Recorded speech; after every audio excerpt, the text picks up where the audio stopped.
Bueno, como hemos anunciado, tenemos con nosotros al economista Isaac Cohen, asesor financiero, exdirector de la oficina del CEPAL, de la CEPAL en Washington, D.C.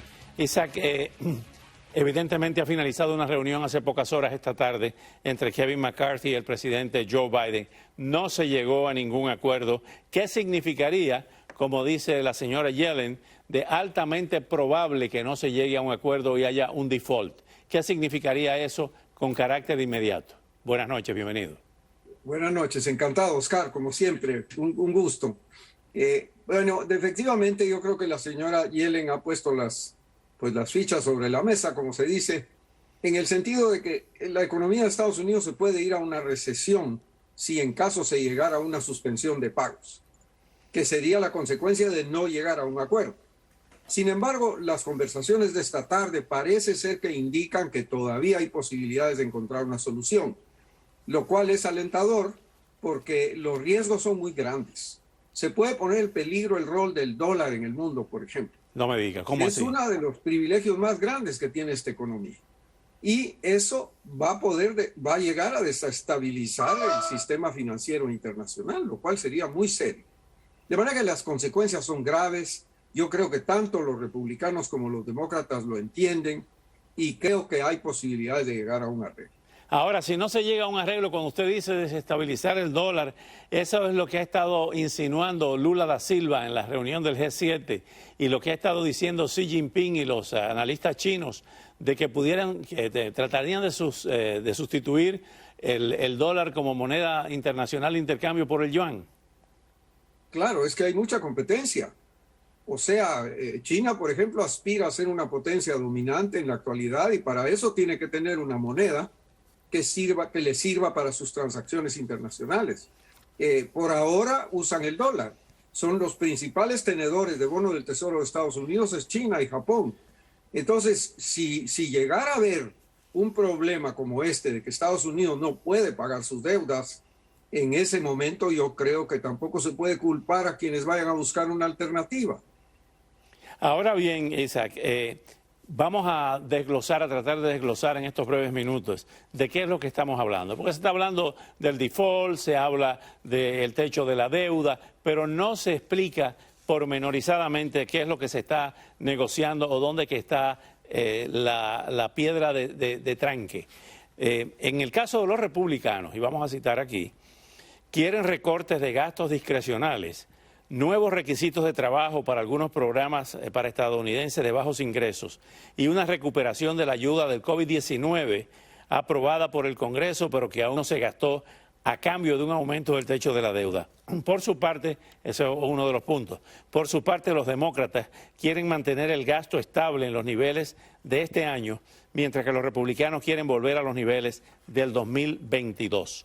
El presidente Biden se ha mostrado hasta cierto punto renuente a que se recorten los gastos sociales. Efectivamente, es que uno de los problemas es que el Partido Republicano prefiere corregir el saldo rojo del gobierno cortando programas. El Partido Demócrata preferiría subir los impuestos, o sea, aumentar los ingresos del gobierno. Y ahí hay una confrontación. Porque, por ejemplo, el saldo rojo del gobierno aumentó durante la presidencia de Trump. ¿Por qué? Porque bajó los impuestos. Entonces, hay que encontrar un punto en el que se unan estas dos posibilidades. Parece ser de que lo que se van a establecer son límites al gasto. Se podría llegar a un acuerdo en el sentido de que no se aumente el gasto tanto en el futuro, en ciertos renglones. Y eso podría ser una solución. Pero estamos viendo una discusión fundamental, una discusión casi filosófica, diría yo, de dos maneras de ver la función del gobierno. Uno que no quiere gastar y otro que quiere aumentar los ingresos. Ahora bien, los chinos no se preocupan por el techo de la deuda. Ellos dicen que la deuda del gobierno o de los gobiernos se cubren con el crecimiento económico, con la expansión. ¿Esto es correcto? ¿Y por qué aquí se preocupan tanto por el techo de la deuda y no por la expansión económica que absorbe esa deuda? No, eso es verdad.